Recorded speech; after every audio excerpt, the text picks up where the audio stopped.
Bonsoir à tous, ravi de vous retrouver en semaine, mais également le week-end, car l'information c'est 7 jours sur 7 sur Monaco Info. Au sommaire de votre JT ce soir, le rallye Monte-Carlo se prépare. Le coup d'envoi de la 90e édition sera donné jeudi prochain.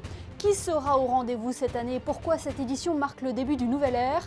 Le directeur du rallye Monte-Carlo, Christian Tornatore, sera avec nous dans quelques instants pour en parler. Puis nous irons à Tallinn rejoindre Davide Liutenbrain et Valérie Gallo. Le patineur monégasque s'est classé 20e au championnat d'Europe. Impressions et réactions à suivre. Ce soir, nous nous sommes également intéressés à l'Arche, une structure située à Grasse qui soutient les jeunes adultes en situation de handicap. Et enfin, vous êtes-vous déjà penché sur l'histoire de votre famille? La généalogie est devenue depuis quelque temps un loisir à part entière. C'est ce que vous découvrirez à la fin de ce journal. J-5 avant le rallye Monte-Carlo, un événement que vous pourrez suivre en direct sur Monaco Info jeudi prochain avec le coup d'envoi officiel depuis la place du Casino. L'Automobile Club a dévoilé cette semaine la liste des engagés pour cette 90e édition pleine de nouveautés. Pour en parler ce soir, nous sommes avec le commissaire général de l'ACM et directeur du rallye Monte-Carlo. Bonsoir Christian Tornatore. Bonsoir Émilie. 75 voitures seront au départ de l'épreuve. On retrouve les fidèles de la compétition dont le vainqueur de l'an passé, Sébastien Ogier, mais sans son fidèle copilote, et aussi Sébastien Loeb. Oui, bien sûr. 75 engagés, on a eu 110 demandes, on a laissé quelques concurrents sur le carreau, ce qui est un petit peu dommage. Mais il faut dire que le parc de Monaco est assez réduit. Sinon, effectivement, tous les concurrents principaux sont là. Même quelques extras, parce qu'on n'attendait pas ni Ogier ni Loeb, mais ils seront présents, ce qui va faire la joie des spectateurs français.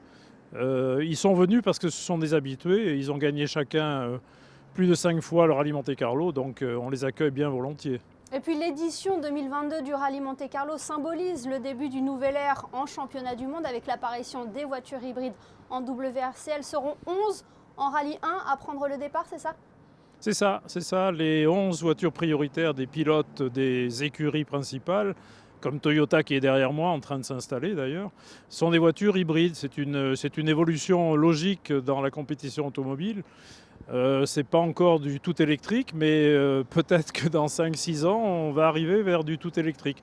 Alors pour l'instant, ce sont des voitures qui prennent 100 kW de plus de puissance par moment, puisque ça n'est pas constant. Donc ils auront à disposition, pendant les épreuves spéciales, d'un boost, d'un appui supplémentaire qui leur permettra de dépasser les 500 chevaux. Mais c'est un petit peu compliqué à gérer. Ils ont eu des difficultés à régler la simultanéité de l'arrivée de la puissance avec l'accélération, et tous les pilotes sont un petit peu inquiets. Oui, qu'est-ce que ça change pour les pilotes concrètement? Ils ont fait des tests déjà à la fin de l'année. Ils ont fait des tests, mais ils sont tous sortis de la route. Alors ils ne sont pas forcément sortis de la route parce que c'était plus puissant ou parce que c'était un peu surprenant, mais parce qu'ils doivent piloter d'une autre façon, et c'est une nouvelle habitude à prendre qu'ils n'ont pas pour l'instant. Donc on espère, et certains sont encore pas en reconnaissance mais en essai aujourd'hui, notamment Ford, ils sont dans les Hautes-Alpes. On espère qu'ils seront et qu'ils resteront surtout sur la route. Un mot sur le parcours, il a été modifié à plus de 95% par rapport à l'an dernier. Il nous promet encore de belles surprises. Oui, complètement, parce qu'on s'est replié sur la principauté. On a voulu montrer ce que c'était que le rallye Monte-Carlo, parce qu'on a complètement oublié, ici à Monaco, que le rallye avait évolué. Donc ça fait plusieurs années qu'on était basé sur Gap. Et là, on s'est dit, on va redescendre sur Monaco pour montrer à quoi ressemble une épreuve du championnat du monde des rallyes. Et je pense que ça va en surprendre plus d'un. Donc on parcourra seulement les routes des Alpes de Haute-Provence et des Alpes-Maritimes sur les 4 journées du rallye, avec 300 km d'épreuves spéciales réparties sur 17 épreuves différentes. Donc c'est quelque chose de bien, mais avec le temps qu'il fait encore aujourd'hui, on est un petit peu soucieux quant à la qualification d'hivernal pour le rallye Monte-Carlo. Mais ça, on peut espérer sur la météo, bien que quand on voit le temps qu'il fait, on peut se poser des questions, mais bon, on verra bien. Et le public sera accepté, que cela soit autour du parc ou sur les spéciales ? Alors le public sera accepté sur les spéciales, bien entendu, puisque là on respecte les règles sanitaires de la Fédération française, puisqu'on roule en France. Et sur Monaco, les gens pourront circuler autour du parc d'assistance qui sera réparti entre le quai Albert Ier, la Darse Sud, le quai Antoine Ier, le parking des pêcheurs.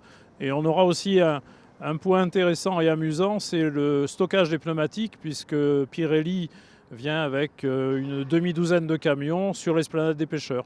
Donc il y aura quand même quelque chose à voir en principauté, bien sûr. Bien sûr. Un dernier mot, Christian Tornator, on n'y est pas encore, mais est-ce que le rallye Monte-Carlo historique est bel et bien maintenu ?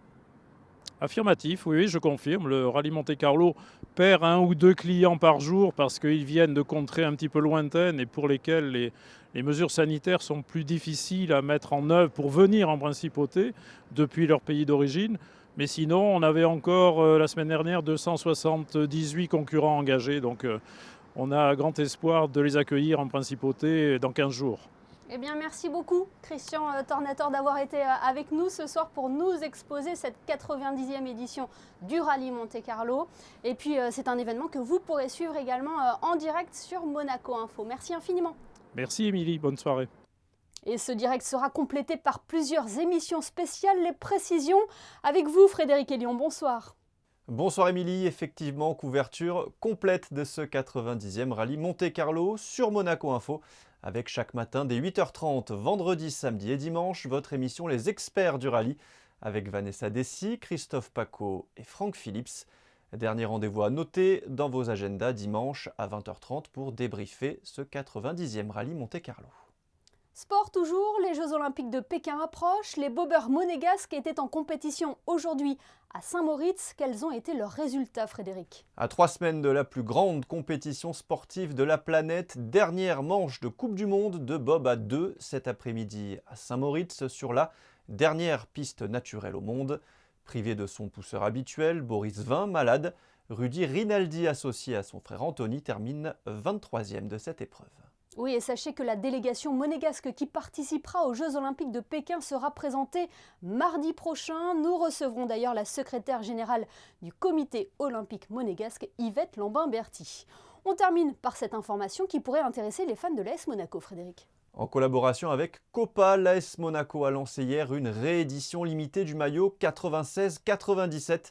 Une saison historique puisque sous les ordres de Jean Tigana, l'ASM avait décroché son 6e titre de champion de France et avait atteint les demi-finales de la Coupe UEFA avec notamment Fabien Barthez, Thierry Henry, Sonny Anderson ou encore Enzo Scifo. Vous pouvez retrouver ce maillot à la boutique officielle du club ou le commander en ligne sur l'AS Monaco Shop. Merci Frédéric. Et puis on le rappelle, l'AS Monaco reçoit demain Clermont à 15h au Stade Louis II.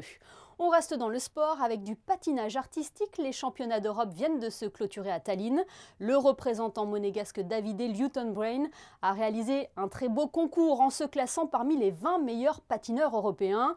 Il est avec nous depuis l'Estonie. Il est accompagné de Valérie Gallo, membre de la Fédération monégasque de patinage. Bonsoir à vous deux. Bonsoir. David est 21e du programme court, 19e du programme libre, ce qui vous classe à 20e place du général. Qu'est-ce que cela représente pour vous, cette 20e place ? Du progrès, beaucoup de progrès et ça me donne envie d'aller encore plus loin. Alors Valérie, quel regard portez-vous sur ce résultat ? C'est une belle performance compte tenu de la situation sanitaire. Mais au-delà de la situation sanitaire, je pense que personne peut réaliser réellement le cheminement de David. Je veux dire, en 2016-2017, il est 43e au championnat du monde junior. Et là, il se retrouve dans les 20 meilleurs patineurs européens. Je veux dire, en se battant avec des concurrents qui patinent depuis l'âge de 5 ans, 6 ans, 7 ans. Lui, il a commencé un entraînement intensif à l'âge de 13 ans. Donc, je veux dire, c'est extraordinaire. Son dernier championnat, il est 29e, il ne passe pas le cut. Il faut remonter à l'année d'avant, donc il y a maintenant 3 ans, où là, il avait juste passé le cut et où il finit 24e. Donc, c'est pour la fédération monégasque, c'est vraiment c'est super. C'est un très beau résultat et on est vraiment très fiers de lui. C'est un résultat aussi qui salue les autres performances de David, ses records de points. Alors, oui. Vas-y, David. Depuis le début de saison, j'ai fait quand même pas mal de records personnels, donc je suis assez satisfait, même si là je ne l'ai pas fait. On sait très bien qu'aux Europes, c'est quand même plus compliqué à faire. Et non, je suis très satisfait du début de saison jusqu'à maintenant. C'est ça son point fort à Davidé, Valérie, sa détermination, sa persévérance? C'est vraiment un atout pour lui, c'est-à-dire que dès qu'il a commencé, dès qu'il s'est dit je rentre sur Annecy, où il s'entraîne avec Didier Lucine, avec Mérové Efren et Sophie, qui ont fait un travail avec lui vraiment de fond. Il a voulu y arriver, il a voulu aller, il ne s'est jamais démotivé. Cette année, il a travaillé avec un nouveau chorégraphe sur son programme, il va vous en parler, sur son short programme, ce qui lui a aussi donné une possibilité d'acquérir de nouvelles performances sur le short programme. Mais il a cette détermination, il veut, mais le travail est difficile parce qu'il est parti avec beaucoup de retard vis-à-vis de tous ses autres concurrents. Parlez-nous justement de votre programme court et de tout ce travail qui se cache derrière un tel programme. C'est beaucoup de travail, donc nous on a monté le programme en mai, donc le début de saison est en septembre, ça fait beaucoup de travail en amont. Donc c'était avec Benoît Richaud, donc un chorégraphe très connu dans le monde entier, et j'ai voulu essayer quelque chose de nouveau pour acquérir de nouvelles compétences et pouvoir augmenter un peu mon niveau en patinage et mon niveau par rapport aux autres. Et ça paie? Oui, Ah il oui. me semble. Ah oui, non, ça paie vraiment. Et il a aussi un programme long qui est aussi sur un nouveau registre pour lui, là aussi avec un travail avec Mérové. Alors, c'est une belle boucle pour Monaco parce qu'il ne faut pas oublier que Mérové Efrem, elle a représenté Monaco en patinage artistique dans la catégorie féminine il y a plusieurs années, avant Kim, après Aurore Prémont et avant Kim Lucine. Donc, c'est un joli retour. Maintenant, il s'entraîne aussi avec elle, celle qui a monté cette chorégraphie. Je trouve que c'est une belle histoire aussi pour la Fédération monégasque. Oui, Davidé, les Jeux Olympiques de Pékin commencent dans une quinzaine de jours. Une participation aux JO, c'est un objectif à terme pour vous? Oui, c'est un objectif pour les prochains Jeux, du coup, qui seront à Milan-Cortina. Donc, j'espère travailler le plus dur possible pour y arriver. Ouais. Et là, quels sont vos prochains rendez-vous? J'essaie de me sélectionner pour les championnats du monde à Montpellier en mars 2022. Et on croise les doigts. Et on croise les doigts pour vous et on suivra ça de près. Merci infiniment d'avoir été avec nous depuis Tallinn. Merci beaucoup. Merci beaucoup. Bonne soirée. Au revoir. Parlons de toute autre chose à présent et rendons-nous à une 60aine de kilomètres de Monaco. C'est à Grasse que se situe la communauté de l'Arche, un lieu de vie pour les jeunes adultes en situation de handicap. Alexandra Pani, Alexandra Marangoni et Louis Borgia sont allés découvrir leur quotidien. Voyez leur reportage. C'est sur un domaine de 7 hectares que la communauté de l'Arche à Grasse s'est installée il y a 12 ans maintenant. Ce lieu assez unique dans la région accueille une trentaine de jeunes adultes en situation de handicap. 21 sont résidents et 9 d'entre eux y viennent à la journée. L'objectif ici, recréer un véritable foyer, puisque les pensionnaires sont ici sur du long terme. Les personnes accueillies sont des bénéficiaires de l'aide sociale. Les journées commencent à 9h. Leur quotidien est rythmé par les ateliers, notamment du jardinage, art plastique ou encore cuisine, en fonction des spécialités de chacun. Et tout ? On met tout, tu mets tout ici. D'accord ? Vas-y. Voilà, très bien. Parfait, nickel. Voilà, super. Essaye de bien tout prendre. Ensuite, une fois que c'est fait, tu mets la poêle dans la plonge. Voilà, on a 3 activités principales, mais on propose aussi des activités transversales qui permettent aux gens d'aller faire une autre activité, puis des activités sportives, du tennis, du basket, du foot. On propose aussi un atelier karaoké parce qu'ils adorent chanter et danser. Voilà, on essaye de varier nos activités pour que chacun puisse avoir un planning qui est vraiment adapté aux besoins de chacun. Pour les accompagner dans leur quotidien, 15 assistants vivent à leur côté. L'équipe éducative est composée par des éducateurs professionnels, mais aussi des bénévoles, des volontaires, des jeunes en service civique. Le vivre ensemble est la priorité pour construire et créer collectivement. C'est très bien Thierry, il faut continuer, on a tout ça encore à faire. Ouais, Eh ouais hein. Ouais.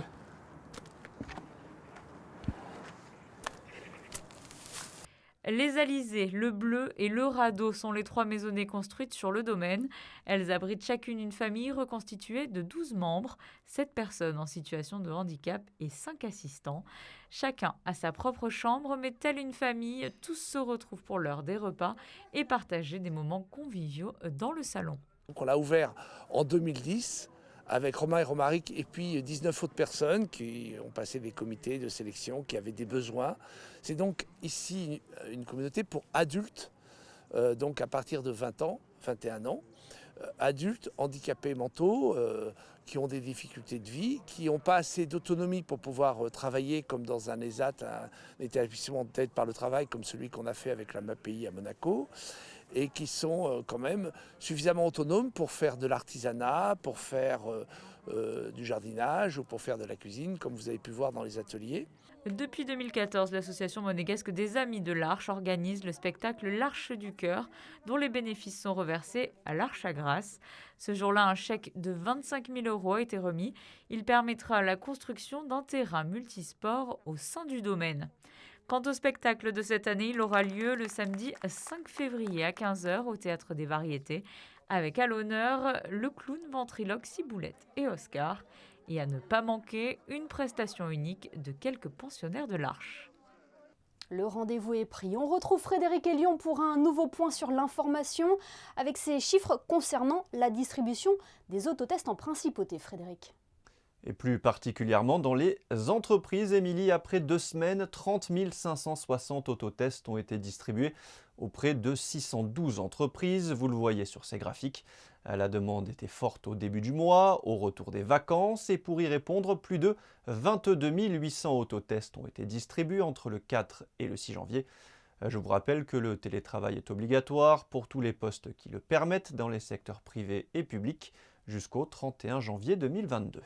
Un mot sur cette annonce de la direction des services judiciaires. Si vous souhaitez assister aux cours dispensés par l'Institut monégasque de formation aux professions judiciaires, les inscriptions sont ouvertes pour l'année 2022 avec une reprise des activités courant février. Ces formations vous permettront de vous préparer au concours de la magistrature et à l'examen d'avocat. Merci Frédéric, on vous retrouve tout à l'heure pour les prévisions météo. Les naissances, les mariages ou encore les décès, tous ces éléments sont recensés par la mairie de Monaco.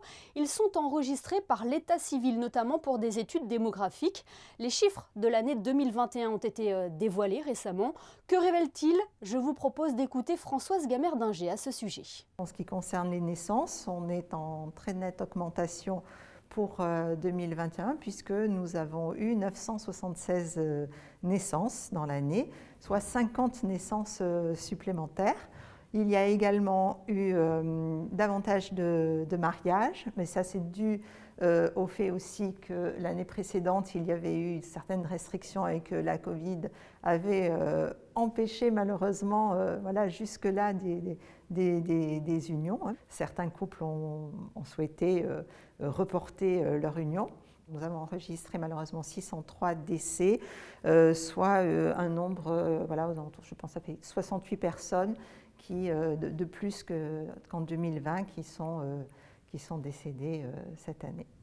Et c'est en partie en consultant les registres de l'état civil que l'on peut établir notre arbre généalogique. Vous êtes de plus en plus nombreux à vous intéresser à vos origines, à votre histoire familiale. Eh bien, depuis 2018, l'association Généalogie Monaco peut vous soutenir dans vos démarches. Les découvertes sont parfois impressionnantes. Le reportage de Christine Datomel et Thomas Deus.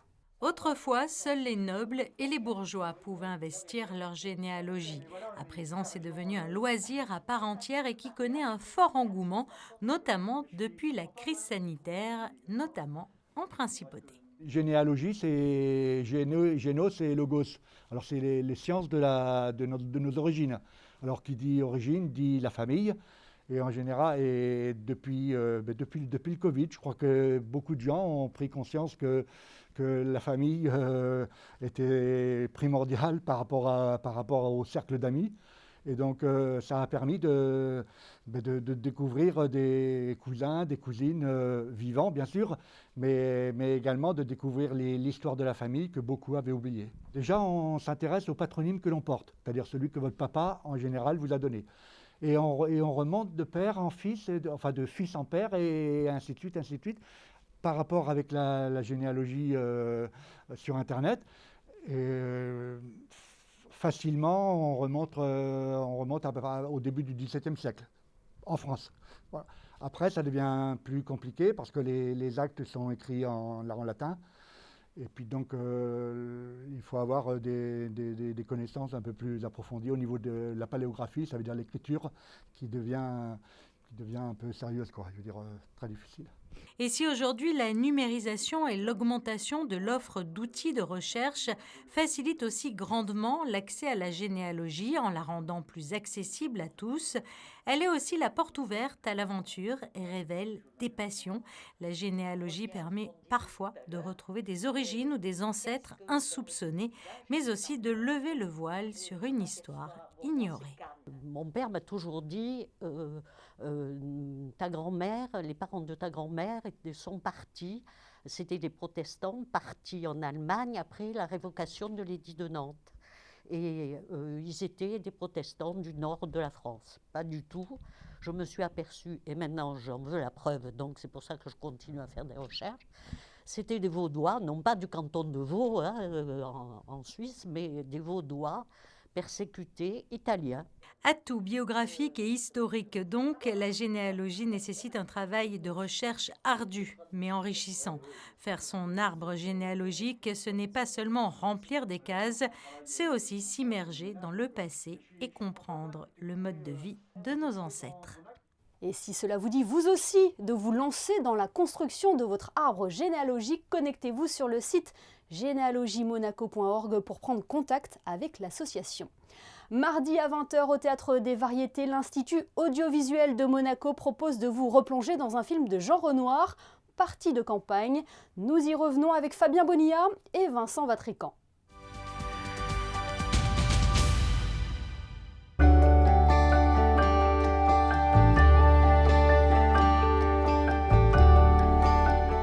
Vincent Vatrican, bonsoir.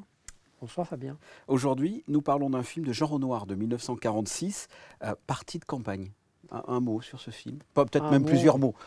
Vous avez droit. Oui, plusieurs, parce que c'est quand même un chef-d'œuvre incontournable, même s'il a une histoire un peu invraisemblable. Dites donc, vous avez vu les Parisiens? La femme est rudement bien.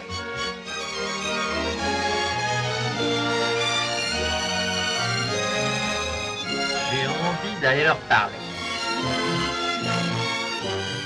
C'est un film qui a été tourné avant la guerre, la Deuxième Guerre, et qui, pour notamment des raisons de météo catastrophique, a dû être interrompu et n'a pas pu reprendre. Il sort après la guerre. Et qui est en fait monté avec le peu qui a été tourné. Pour sortir en 46 dans une version qui fait 40-42 minutes, je ne sais plus exactement, donc qui est en plus vis-à-vis de l'autorité du Centre national du cinéma un format hybride, puisque c'est court ou long métrage. C'est la question que j'allais vous demander. Mais là, c'est un moyen, c'est un court, c'est un long. Il est en dessous du long métrage. Ouais. Donc déjà, c'était un statut hybride qui a posé longtemps des problèmes pour savoir mais qu'est-ce qu'on en fait. C'est une première partie de séance, c'est un film en lui-même, mais les gens ne vont pas payer pour 42 minutes de film. Donc tout ça a contribué à une histoire absolument rocambolesque du film, qui finit par sortir en 1946, monté par Marguerite Renoir, qui était sa compagne. Et ces 42 minutes sont peut-être la quintessence du cinéma de Renoir. Voilà, allez voir Partie de campagne avec à la suite une conférence d'Olivier Curchod. Merci Vincent. Merci Fabien.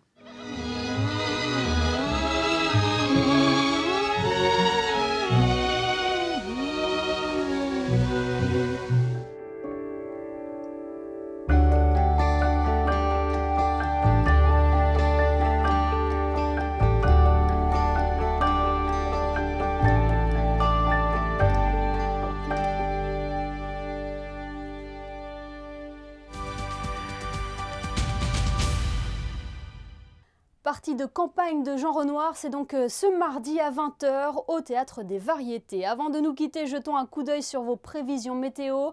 Avez-vous de bonnes nouvelles à nous annoncer pour la journée de dimanche, Frédéric ?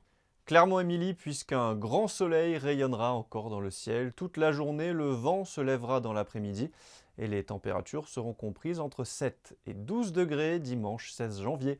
Nous fêterons les Marcel.